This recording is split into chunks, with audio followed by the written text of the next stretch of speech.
Pathshala. Hope you are doing well. You know, in the last lecture we have started a new unit which name is staffing.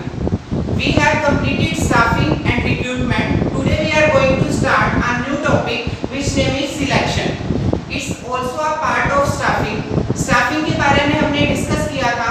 उसके अंदर हमने देखा था कि staffing क्या होता है और रिक्रूटमेंट क्या होता है. स्टाफिंग का मतलब क्या होता है? फुलफिल करना. मतलब जॉब्स को जो ऑफर हमारे पास आए थे, जो पोस्ट हमारे पास वेकेंट है, उस पोस्ट को क्या करना? फिल करना. अब किस मेथड से किया जाता है? जो सबसे पहला स्टेप हमने पढ़ा था उसके अंदर ये पढ़ा था, सबसे पहले चेक किया जाता है कि कितने पर्सन्स की रिक्वायरमेंट है. आफ्टर दैट हमने पढ़ा था रिक्रूटमेंट. रिक्रूटमेंट का मतलब हमने देखा था कि जब किसी पर्सन को जॉब ऑफर किए जा रहे हैं बट उसको अभी जॉब पर लगाया नहीं जा रहा, वो रिक्रूटमेंट कहलाती है. मतलब जैसे पब्लिश कर दिया गया, एडवर्टाइजमेंट दे दी गई मार्केट में कि यहाँ पर इस कंपनी में इतने पर्सन्स की रिक्वायरमेंट है. वो पर्सन्स क्या करेंगे? अपना रिज्यूमे वगैरह कंपनी के अंदर सबमिट करवा देंगे. आफ्टर दैट अगर उनमें से कुछ पर्सन्स को वो जो क्वालिफिकेशन फुलफिल कर रहे हैं, वो कंपनी को लगता है कि ये पर्सन हमारी कंपनी के लिए बहुत अच्छे हैं, तो उनको क्या कर दिया जाएगा? अपॉइंट कर दिया जाएगा. After appointment it means they have selected in the company. Appointment के बाद ये समझा जाएगा कि वो कंपनी के अंदर सिलेक्ट हो चुके हैं. बट अभी तक जिन पर्सन्स ने रिज्यूमे भेजा था वो हमारा रिक्रूटमेंट का प्रोसेस चल रहा था. सिलेक्शन के अंदर हम उन पर्सन्स को क्या करते हैं? जॉब ऑफर कर देते हैं, तो वो हमारा सिलेक्शन कहलाता है. रिक्रूटमेंट के अंदर हमने पढ़ा था कि जो रिक्रूटमेंट है वो टू टाइप से हो सकती है. एक तो इंटरनल सोर्स हो सकता है और एक एक्सटर्नल सोर्स हो सकता है. इंटरनल सोर्स हमने पढ़ा था कि जब किसी पर्सन को कंपनी के अंदर से ही रखा जा रहा है, इट मींस इंटरनल सोर्स. और कभी किसी पर्सन को बाहर से अपॉइंट किया जाता है कंपनी के बाहर से, तो इट मींस एक्सटर्नल सोर्स. ये हमने डिस्कस किया था लास्ट यूनिट में, चैप्टर में. आज हम सिलेक्शन को डिस्कस कर रहे हैं. सिलेक्शन का मीनिंग हमने तब भी देखा था जब हमने रिक्रूटमेंट पढ़ा था. हमने रिक्रूटमेंट पढ़ा था क्या है? वो पॉजिटिव इफेक्ट है. लेकिन जो सिलेक्शन है वो क्या है? Negative effect. क्यों? रिक्रूटमेंट में पर्सन्स को निकाला नहीं जा रहा कंपनी से, बट सिलेक्शन में उन्हीं पर्सन को सिलेक्ट किया जा रहा है जो कंपनी के लिए क्या है? बहुत अच्छे हैं. तो इस तरह से सिलेक्शन ये हमारा प्रोसेस चलेगा. पूरा चैप्टर दे रखा है. सिलेक्शन का प्रोसेस मोस्ट इंपॉर्टेंट है एग्जाम के पॉइंट ऑफ व्यू से. देखिए क्या प्रोसेस रहेगा. आप किसी भी कंपनी में जॉब के लिए जा रहे हैं, तो आपको सबसे पहले क्या करना पड़ेगा? वहां पर आप रिज्यूमे सबमिट करवा दिया, तो कंपनी ने जब आपको कॉल किया कि आप इंटरव्यू के लिए आ रहे हो, सबसे पहले क्या होगा? आपका एक एचआर इंटरव्यू लेगा. एचआर मतलब ह्यूमन रिसोर्स, मतलब जो कंपनी को चेक कर रहा है कि कहां पर किस पोस्ट की रिक्वायरमेंट है, क्या ये पर्सन हमारी कंपनी के लिए बेटर है या नहीं. तो इस तरह से सबसे पहले आपका क्या होगा? इंटरव्यू होगा, जिसका नाम है प्रिलिमिनरी स्क्रीनिंग. मतलब स्क्रीनिंग का मतलब चेक करना, उसको स्क्रीन करना कि ये पर्सन हमारी कंपनी के लिए बेटर है या नहीं, क्या ये हमारी कंपनी की क्वालिफिकेशंस या फिर जो भी योग्यताएं हैं उनको फुलफिल कर रहा है या नहीं. तो सबसे पहले ये चेक किया जाए. तो प्रिलिमिनरी स्क्रीनिंग के अंदर 2 पॉइंट्स दे रखे हैं. नंबर फर्स्ट का इंटरव्यू. सबसे पहले इंटरव्यू लिया जाएगा, मतलब उसका परिचय लिया जाएगा कि क्या काम करता है, क्या नाम है, क्या क्वालिफिकेशन है, इससे related. After then filling up the blank का एप्लीकेशन फॉर्म. एक फॉर्म दे दिया जाएगा जिसके अंदर उसके रिगार्डिंग जो भी इंपॉर्टेंट इंफॉर्मेशन होगी वो क्या करनी पड़ेगी? फिल करनी पड़ेगी. जैसे क्या?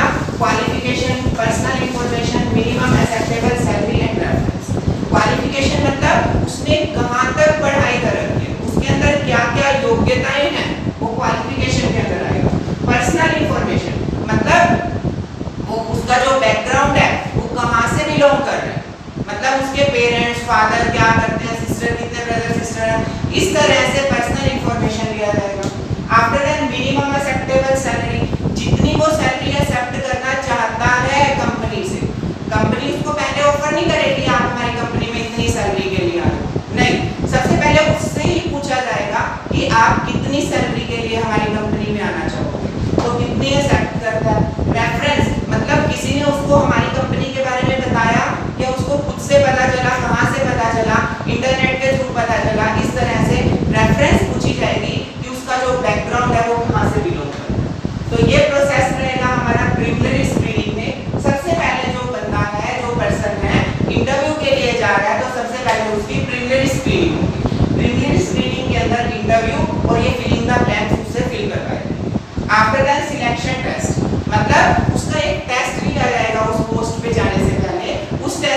अंदर क्या होगा, जनरल नॉलेज के क्वेश्चन होंगे, डिफरेंट डिफरेंट टाइप्स के क्वेश्चन पूछे जाएंगे। जैसे एक तो उसके सब्जेक्ट से रिलेटेड क्वेश्चन पूछे जाएंगे, और क्या पूछा जाएगा, वो जीके के क्वेश्चन पूछे जा सकते हैं, जनरल नॉलेज के, उसका इंटरेस्ट किन सब्जेक्ट्स में है उससे रिलेटेड क्वेश्चन पूछे जा सकते हैं। क्या पॉइंट्स लिखे, देखो सबसे पहला लिखा प्रोफिशिएंसी टेस्ट, मतलब वो किसके अंदर स्पेशल है। जैसे अगर कोई अकाउंट टीचर अकाउंट के इंटरव्यू के लिए जा रहा है तो उसका किसका टेस्ट होगा, अकाउंट्स का टेस्ट होगा। तो क्या स्पेशलाइजेशन है, उसको किस सब्जेक्ट में स्पेशलाइजेशन है। आफ्टर देन प्री टेस्ट, इसका क्या मतलब है, जैसे कई बार लेबर जाती है तो लेबर मतलब जैसे ड्राइवर जा रहा है, अब ड्राइवर को टेस्ट तो नहीं देना होगा, वो किस तरह का टेस्ट देगा, वो ड्राइविंग करके टेस्ट देगा, उसके रूल रेगुलेशंस को बताएगा कि ड्राइविंग करते टाइम हमें क्या क्या रूल्स को फॉलो करना है, इस तरह का टेस्ट। फिर कहता है साइकोलॉजिकल टेस्ट भी होगा, जिसके अंदर उसका इंटरेस्ट इंटेलिजेंस पूछी जाएगी कि किस किस सब्जेक्ट में या फिर क्या क्या उसका इंटरेस्ट है, उसका माइंड कहाँ तक डाइवर्ट हो सकता है। After then other test, knowledge test और जीके, मतलब कुछ आम क्वेश्चन भी पूछे जा सकते हैं जो दिखने में तो टफ लगते हैं लेकिन होते बहुत आसान है, जो बहुत जल्दी से सोल्व किए जा सकते हैं। तो इस तरह से ये टेस्ट होगा। सबसे पहले प्रिलिमिनरी स्क्रीनिंग, प्रिलिमिनरी स्क्रीनिंग के अंदर इंटरव्यू पूछा जाएगा और फिलिंग द ब्लैंक्स फिल करना जाएंगे। आफ्टर देन क्या किया जाएगा, सिलेक्शन टेस्ट होंगे। सिलेक्शन टेस्ट के अंदर प्रोफिशिएंसी टेस्ट होगा, प्रोफिशिएंसी टेस्ट के अंदर सब्जेक्ट से रिलेटेड क्वेश्चन होंगे, और साइकोलॉजी टेस्ट के अंदर इंटरेस्ट और इंटेलिजेंस पूछी जाएगी। अदर टेस्ट नॉलेज टेस्ट और जीके रहेगी। क्लियर है। आफ्टर देन एम्प्लॉयमेंट इंटरव्यू, अगर वो सिलेक्शन टेस्ट को क्लियर कर लेता है, आफ्टर देन ही एम्प्लॉयमेंट इंटरव्यू होगा, मतलब जो जिस पोस्ट के लिए वो जा रहा है उसके रिगार्डिंग बहुत एक्सपर्ट्स वहां पर बैठे होंगे, जिससे रिलेटेड वो उसका सब्जेक्ट का क्या लेंगे, इंटरव्यू लेंगे। तो एम्प्लॉयमेंट इंटरव्यू रहेगा। रेफरेंस एंड बैकग्राउंड, मतलब उसके आस पड़ोस के बारे में पूछा जाएगा। जिस तरह से एक फॉर्म पर लिखवा लिया जाता है कि कुछ रेफरेंस, जिस पर्सन की गुडविल रैंको अच्छी है मार्केट में और वो उसको जानता है, तो उसके बारे में बोल करके वहां से पूछा जा सकता है कि ये पर्सन हमारी कंपनी में जॉब के लिए है, किस तरह का है, कैसा है, मतलब कोई खून खराबा तो नहीं कर रखा, कोई इलीगल काम तो नहीं कर रखा, इसीलिए रेफरेंस और बैकग्राउंड का पूछा जाता है। आफ्टर दैट सिलेक्शन डिसीजन, अगर वो इन प्रोसेस को फॉलो कर लेता है तो सिलेक्शन डिसीजन लिया जाएगा कंपनी का कि इस पर्सन को हमने अपनी कंपनी में सिलेक्ट करना है या नहीं करना। अगर उसकी नॉलेज अच्छी है, पर्सनैलिटी है, सब कुछ बेटर है, तभी उसका क्या होगा, सिलेक्शन डिसीजन। फिर मेडिकल चेक किया जाएगा कि उसको कोई दिमागी तौर पर अनसाउंड माइंड तो नहीं है, मतलब पागल तो नहीं है, दिखने में सही है बट माइंड उसका थोड़ा डाइवर्ट हो सकता है, इस तरह का मेडिकल रिपोर्ट मांगी जाएगी। और फिर उसको क्या कर दिया जाएगा, जॉब ऑफर कर दिया। अगर वो ये सभी स्टेप्स को क्लियर कर देता है, आफ्टर दैट उसको जॉब ऑफर किया जाएगा और फिर कॉन्ट्रैक्ट ऑफ द एम्प्लॉयमेंट, मतलब बॉन्ड तैयार करवा दिया जाएगा कि कितने टाइम के लिए वो हमारी कंपनी में जॉब करेगा, बीच में छोड़ के नहीं जाना। उसको जॉब टाइटल ऑफर कर दिया जाएगा कि आपको इस जॉब पर काम करना है, प्रोफाइल बना दी जाएगी उसकी कंपनी के अंदर। इस तरह से सिलेक्शन प्रोसेस। देखो फटाफट दोबारा से, सबसे पहले इंटरव्यू होता है। इंटरव्यू के अंदर फिलिंग द ब्लैंक्स फिल करने पड़ेंगे, क्या क्वालिफिकेशन है, किस पोस्ट के लिए आए हैं, कहां से आए हैं, इस तरह के। फिर आफ्टर दैट टेस्ट होगा। जो टेस्ट है वो 3 टाइप्स के हो सकते हैं, प्रोफिशिएंसी टेस्ट, साइकोलॉजिकल टेस्ट और अदर टेस्ट, जिसके अंदर जनरल नॉलेज के बारे में पूछा जा सकता है, उसका इंटरेस्ट, इंटेलिजेंस पूछी जा सकती है, और अगर वो कोई लेबर है तो टेक्निकल टेस्ट रहेगा उसका, इस तरह से। आफ्टर दैट एम्प्लॉयमेंट इंटरव्यू होगा, मतलब अगर ये स्टेप्स क्लियर कर लेता है तो एम्प्लॉयमेंट इंटरव्यू के बारे में पूछा जाएगा। फिर रेफरेंस या बैकग्राउंड, मतलब उसकी जान पहचान कितनी है, कहाँ किसी पर्सन को जानता है, तो उसको कॉल करके पूछा जा सकता है कि इसका जो बैकग्राउंड है वो अच्छा है या नहीं है, कोई इलीगल काम तो नहीं करके आया। फिर सिलेक्शन डिसीजन लिए जाएंगे कि ये पर्सन हमारी कंपनी के लिए अच्छा है या नहीं। कई बार क्या होता है कि 2 पर्सन आए हमारे सामने, उनकी क्वालिफिकेशन सेम है, परसेंटेज सेम है, उनका इंटरव्यू के अंदर थोड़ा डिफरेंस रहेगा, तो वहां पर सिलेक्शन डिसीजन हमारे सामने मेन रहेगा। जैसे कोई पर्सन ए आया, उसने भी बहुत अच्छा इंटरव्यू दिया, बी आया, उसने भी बहुत अच्छा इंटरव्यू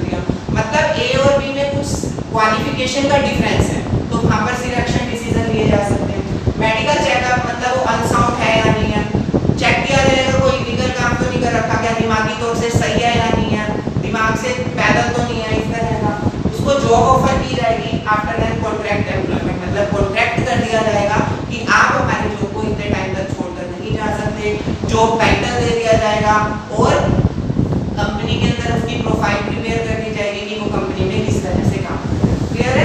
ये हमारा सिलेक्शन का चैप्टर था। इंपॉर्टेंट है, प्रोसेस ही है बेटा इसके अंदर, मोस्ट इंपॉर्टेंट है हमारे एग्जाम्स के लिए। आफ्टर दैट इधर क्या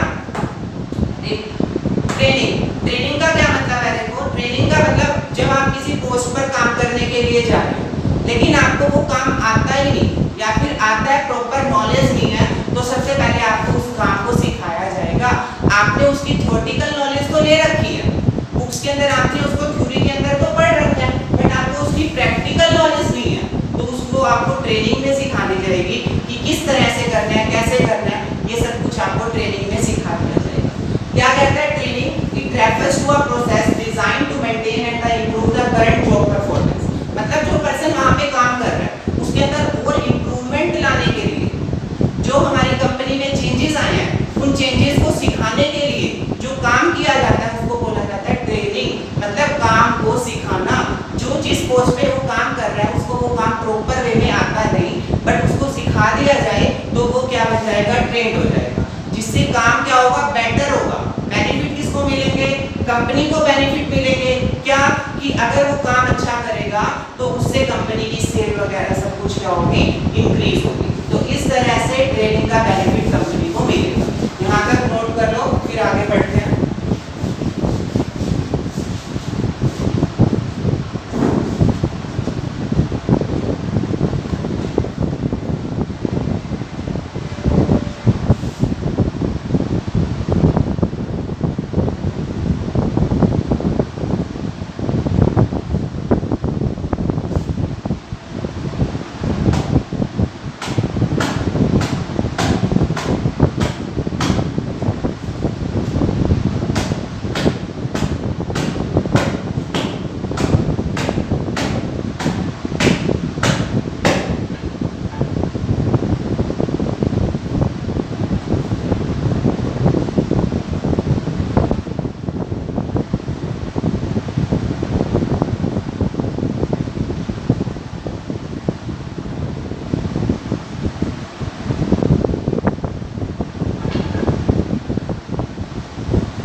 देखो, ट्रेनिंग डिस्कस कर रहे थे। ट्रेनिंग का मतलब हम पढ़ के चले थे, it refers to a process designed to maintain and improve the current job performance.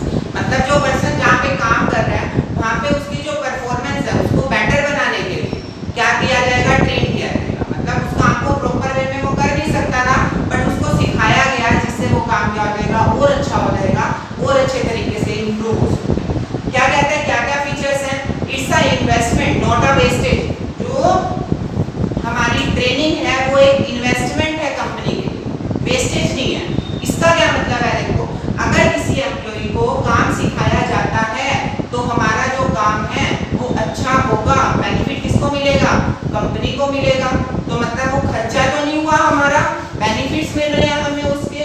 तो इसीलिए लिखता है कि जो ट्रेनिंग है वो कंपनी के लिए क्या है? इन्वेस्टमेंट है, एक वेस्टेज नहीं है, वो कंपनी की इन्वेस्टमेंट है। मतलब कंपनी उसके ऊपर, एम्प्लॉय के ऊपर अगर खर्च करेगी तो उसका बेनिफिट वो एम्प्लॉय कंपनी को ही देगा।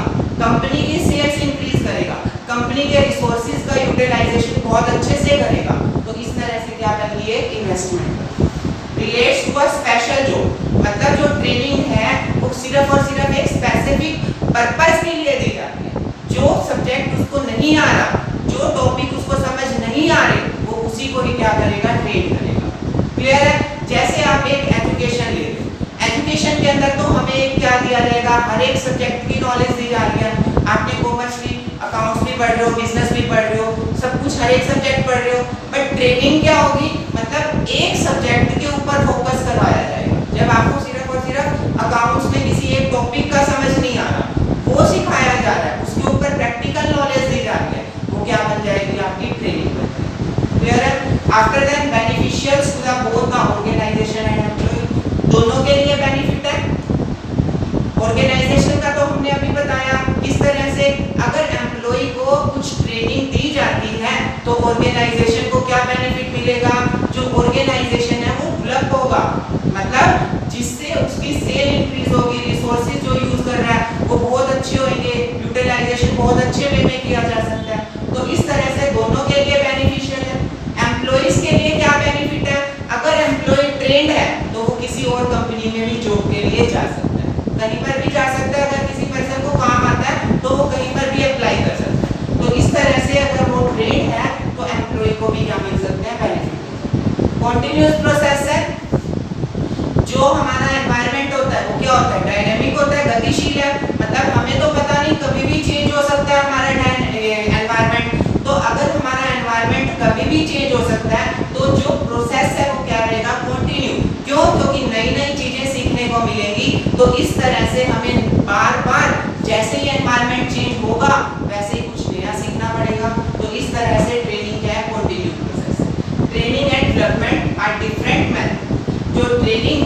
और जो डेवलपमेंट है वो अलग अलग है।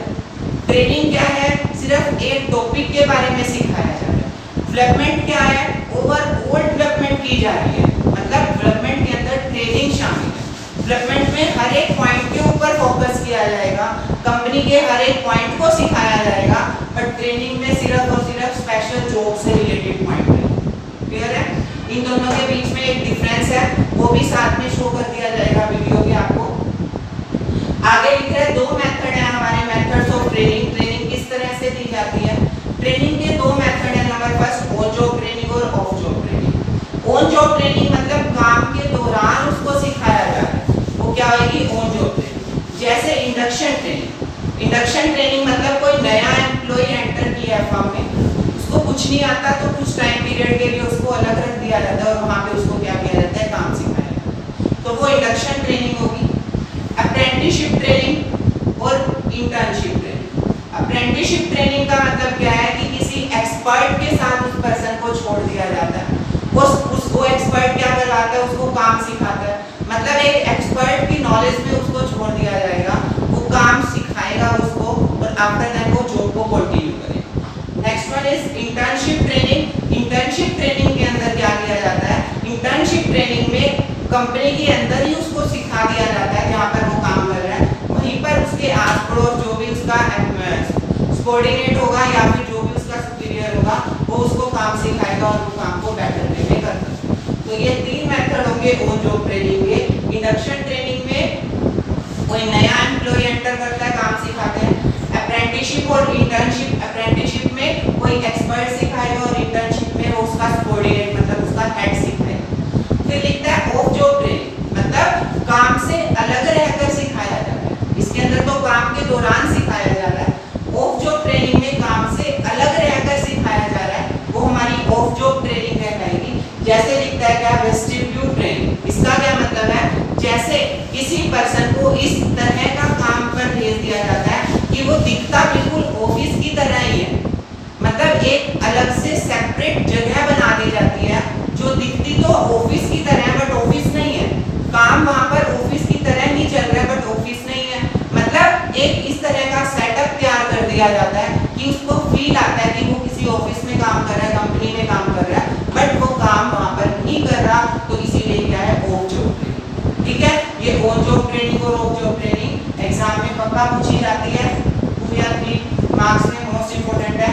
रीड कर लेना एक बार, बुक में से भी कुछ समझ नहीं आता तो पूछ सकते हैं आप, व्हाट्सएप पर शेयर कर सकते हैं, कमेंट बॉक्स में कमेंट कर सकते हैं। तो आज हमने सिलेक्शन का प्रोसेस देखा और ट्रेनिंग सीखी। ट्रेनिंग और डेवलपमेंट में जो डिफरेंस है वो वीडियो के साथ आपको शो कर दिया जाएगा। इससे पहले हमने रिक्रूटमेंट और स्टाफिंग सीखा था कि क्या मीनिंग होता है, तो दोनों हमारे मोस्ट इंपोर्टेंट टॉपिक है। यहाँ की यूनिट यहीं पर कंप्लीट होती है, कोई भी डाउट रह जाता है आपको पूछ लेना। लास्ट वीडियो में भी हमने आपके साथ क्वेश्चन शेयर किए थे एक अलग वीडियो में, इसमें भी हम एक अलग वीडियो के साथ आपको क्वेश्चन शेयर करेंगे जिसके साथ आंसर भी होंगे। कोई डाउट रहता है